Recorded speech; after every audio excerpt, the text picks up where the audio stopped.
And just as we go through the lights, here we are just on the left hand side, there is your two cenotaphs. As you can see, there's various wreaths out. We usually get a commemoration here about once a fortnight to various people from various groups, laying wreaths, etc. Would you stop for 30 seconds if you wish to take a photograph, and then we shall carry on.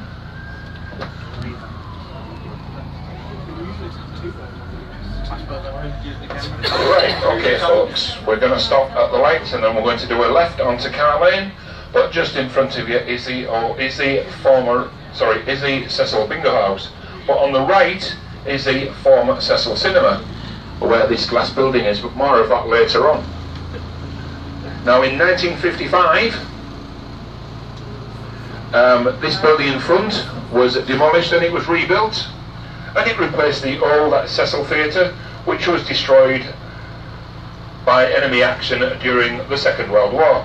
Now we're turning onto Car Lane, and the name Car is an ancient word meaning a marsh, and Car Lane indicates that this road led to marshlands to the west of Hull.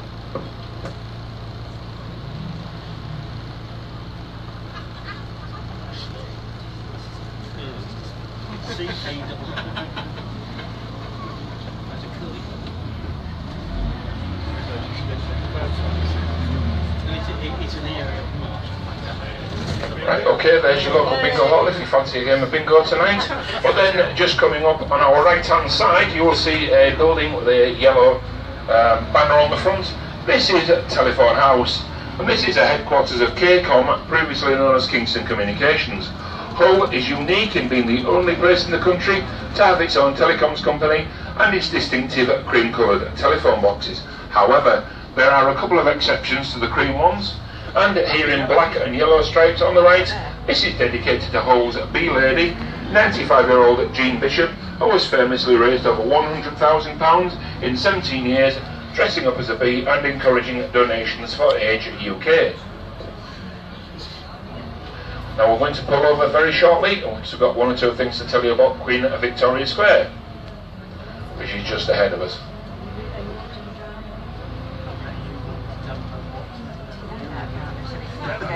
Right, okay, as we pull up on the left, you will see over to your right, at the front of the bus, the Punch Hotel.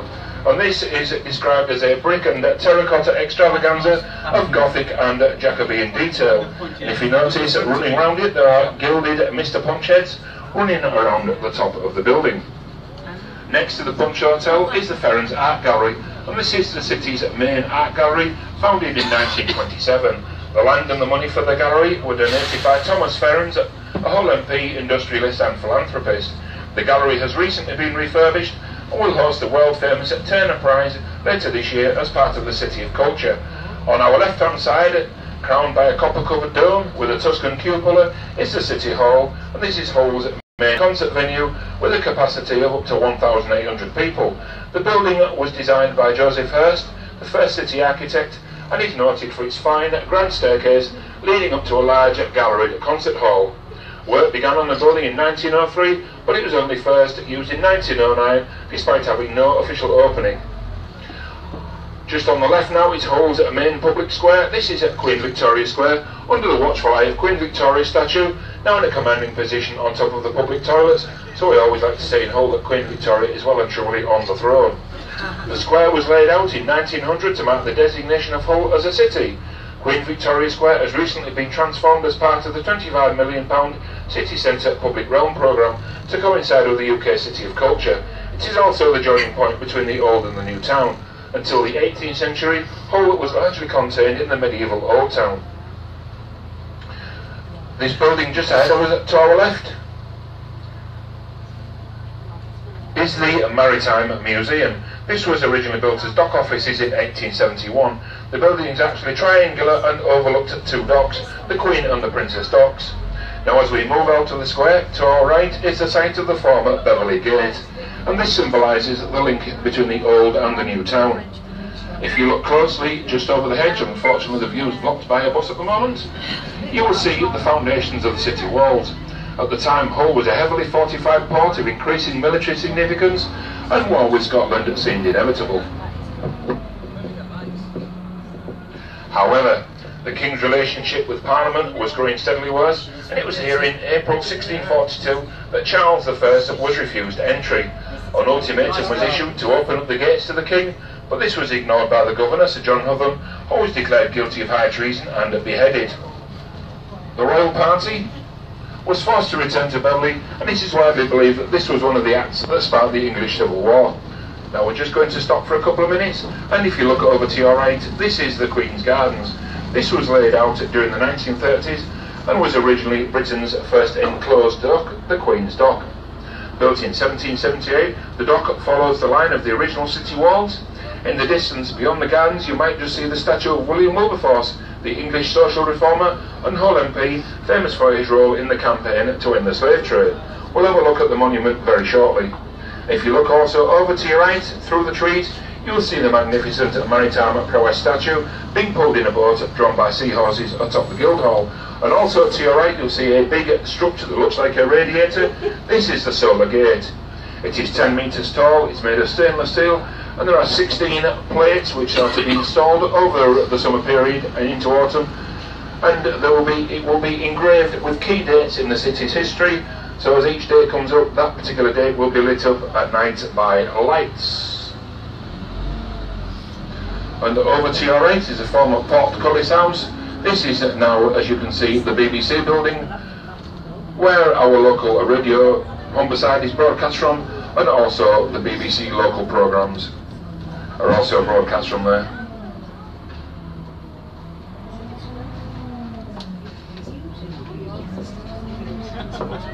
Now then, we are just turning right now into the Georgian northern suburbs. This was a residential area for merchants and professionals, which was encouraged after the opening of Queen's Dock. This was one of the first major built-up areas outside the town walls, and George Street, which is where we're at now, was a grand affair with fine houses gracing the pavement. Behind George Street and out of view is Kingston Square, a fine setting for the city's new theatre. The theatre is currently closed and will reopen later this month following a multi-million-pound upgrade as part of the UK City of Culture, which will see it become one of the top touring theatres in the north of England. And if you look to your right, you'll see these Georgian houses, you'll see some cellars. Now this is one of the few streets in Hull where I've actually got cellars. You can also see the frontages of the houses, but these cellars they've got tattoo parlours in and hairdressers and stuff like that. So nothing glamorous, I'm afraid. Now just coming up on our left hand side, the big blue building, this is the Trinity House Academy. Now Trinity House has a long association with the city of Hull. The building you see now was formerly the Nautical College, and the present school took over the building in 2013 when it moved from its historic site of 150 years in Hull's Old Town. The school still maintains a strong maritime connection, and its motto is Spe Super Sidera, which means hope beyond the stars. We're just about to go down to the Wilberforce Monument, but here's a couple of facts for you. The Wilberforce Monument, which you'll see shortly, is 102 feet in tall, and it was moved from its original location to Queen Victoria Square in 1935. It took 4 months to move it, and cost almost as much to move it as it did to build it in the first place. Also, when they moved it, a time capsule of sorts, known as a D-box, was placed in a cavity in the foundation stone, containing newspapers, photos, coins and other articles of the time.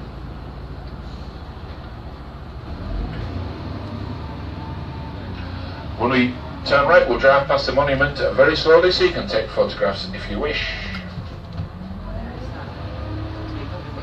Okay folks, coming up now on our right hand side is another view of a better view, excuse me, of Queen's Gardens. This was formerly the Queen's Dock. Now William Wilberforce, born in 1759, was elected MP for Hull in 1780 and for Yorkshire in 1784. Soon after, he experienced a conversion to evangelical Christianity, and he resolved to devote his life to God. There's William Wilberforce to our left-hand side. In 1787, he was persuaded by prominent abolitionists to represent their cause in Parliament. Wilberforce introduced several bills in Parliament, including calling for an end to the slave trade and speaking in their support. In 1788, he secured a select committee to examine evidence on the slave trade. The campaign met with fierce opposition before it eventually received royal assent in March 1807. On the 26th of July 1833, Wilberforce heard that the bill for the emancipation of all slaves in British colonies had passed its final reading, and 3 days later he sadly passed away in the knowledge that all his life's work had come to fruition. Now the foundations of Wilberforce Monument were laid on the 1st of August 1834, the same day as the abolition of slavery in the British colonies. Ladies and gents, we are now at the North Walls. This is the northern boundary of the medieval Old Town. Now as we turn right onto Guildhall Road, this is where we would pick up the line of the Hull defences once again. Now immediately to your left as we just turned are 2 original dockside warehouses. These are dating back from the late 18th centuries and are the sole survivors of warehouses associated with the Queen's Dock. This was originally a ditch and bank, topped with a timber palisade. This area was replaced between 1330 and 1406 with a brick wall and around 30 interval towers, 4 main gates and 4 postern gates. With the development of Queen's Dock, this wall was removed and where we are now became a legal quayside for the loading-unloading of ships. Construction of the dock began in 1775 and opened officially on Tuesday the 22nd of September 1778. At the time it was the largest dock in the kingdom. The dock, or the Old Dock as it became known until 1854, was renamed Queen's Dock in honour of the royal visit by Queen Victoria and Prince Albert. Now just imagine it's the late 18th century.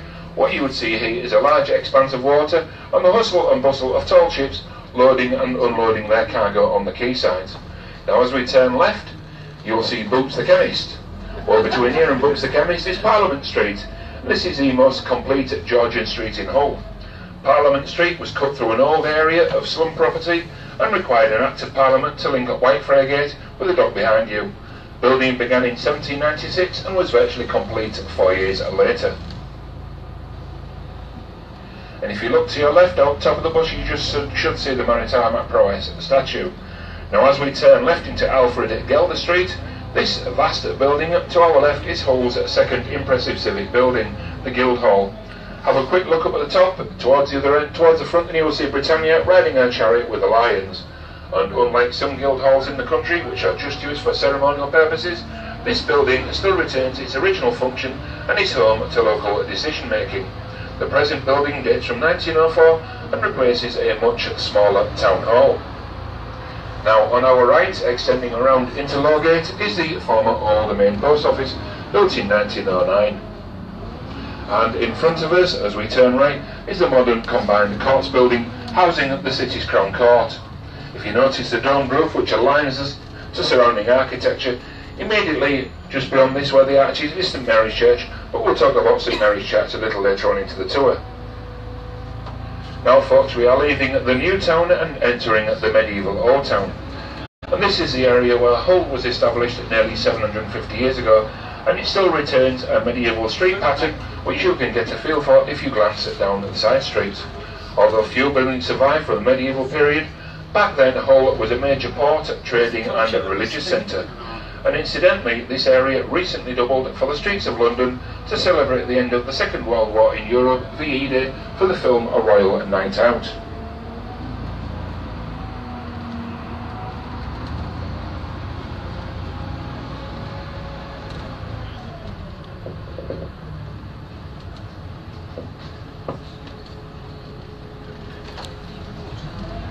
Okay folks, we are now entering the highlight of the Old Town. This is just going to turn onto High Street, and this is where Hull began, and in medieval times this was the main street. It was here merchants had their houses and warehouses and wharves for hundreds of years until the opening of Hull's first dock in 1778. This, where we are now, was the original port of Hull. Just imagine a hive of activity, the sound of horses and carts on the narrow cobbled streets. High Street follows the line of the River Hull, which explains the curving nature of the street.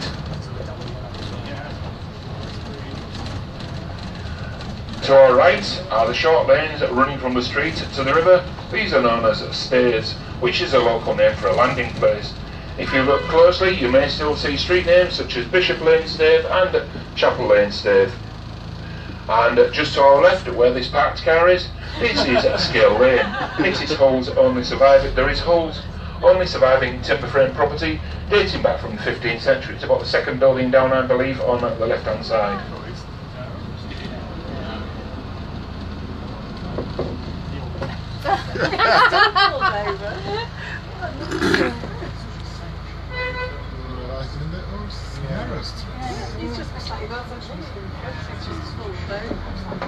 Okay folks, the building to our left with the hanging baskets outside, this is the old Black Boy Public House, and it's one of the oldest pubs in Hull, which was built in 1729. Prior to this date it had many rows, including a coffee house and a brothel.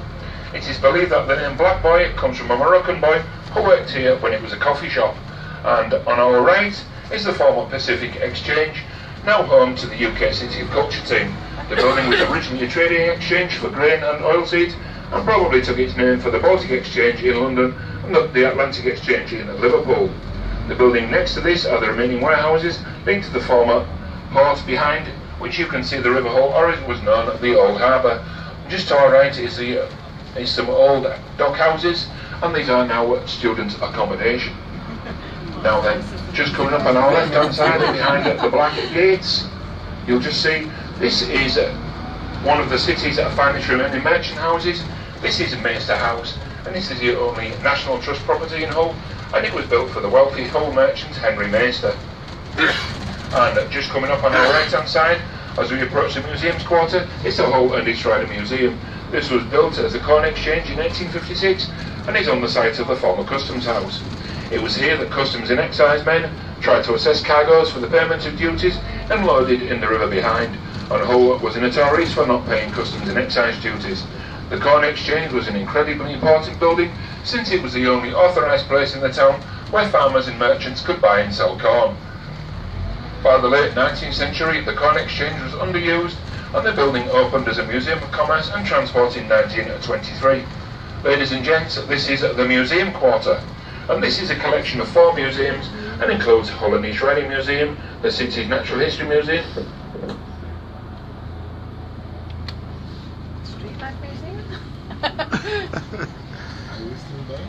Very good. Right folks, sorry about that. To our right is the city's Natural History Museum, and also we've got Street Life at the Museum of Transport.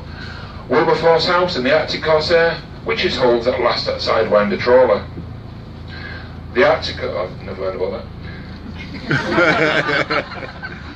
To our right is the Grade 1 listed at Wilberforce House. This is the birthplace of William Wilberforce, Hull's famous anti-slave trade campaigner.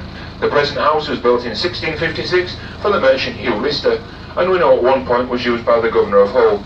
It was passed on to the Wilberforce family, and we know William was born here in 1759. He inherited the house when he reached the age of 21, but his mother continued to live in it until her death in 1798.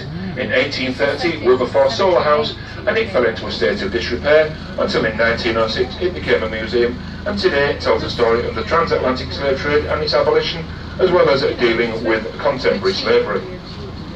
Sorry about that folks, that was a bit of the script that you didn't want to hear. Okay folks, we're just going to go to the top of the street and turn left, but as we stop for a few seconds, please have a look at the bridge to our right hand side. We'll talk more about the bridge later on, but it's fascinating artwork and it's all to do with the Hull University.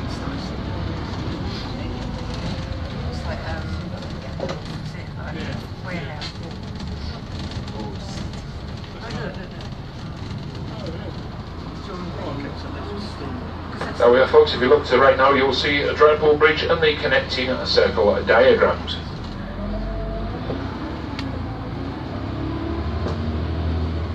Okay folks, ladies and gents, there is another view of the Guildhall, but just before the Guildhall you'll see a statue, and this is of Charles Henry Wilson, Lordman Burnham. This was erected in 1907 and is another connection to the city's maritime heritage.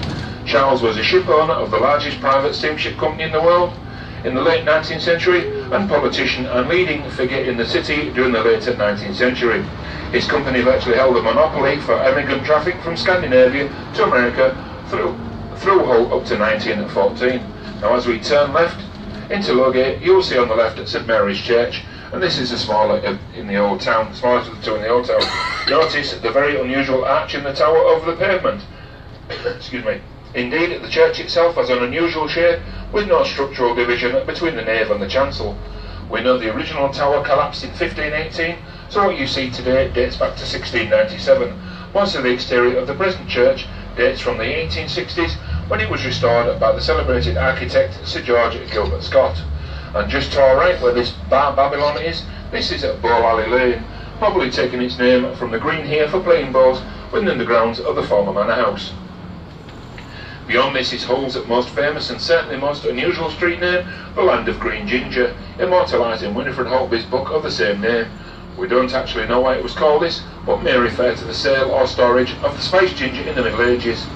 Also in the Land of Green Ginger, you can see the smallest window in England and possibly the world at the George Hotel. Okay folks, we are now entering the old marketplace, and 100 years ago this was a very different place. Now we're about to turn right into South Churchside alongside the Hull Minster, but as we turn right you'll see a gold telephone box, and this is to commemorate the boxer Luke Campbell's win of the gold medal in the 2012 Olympics. And as we turn right you'll see the phone box, but then immediately to our left this is the site of a Zeppelin raid.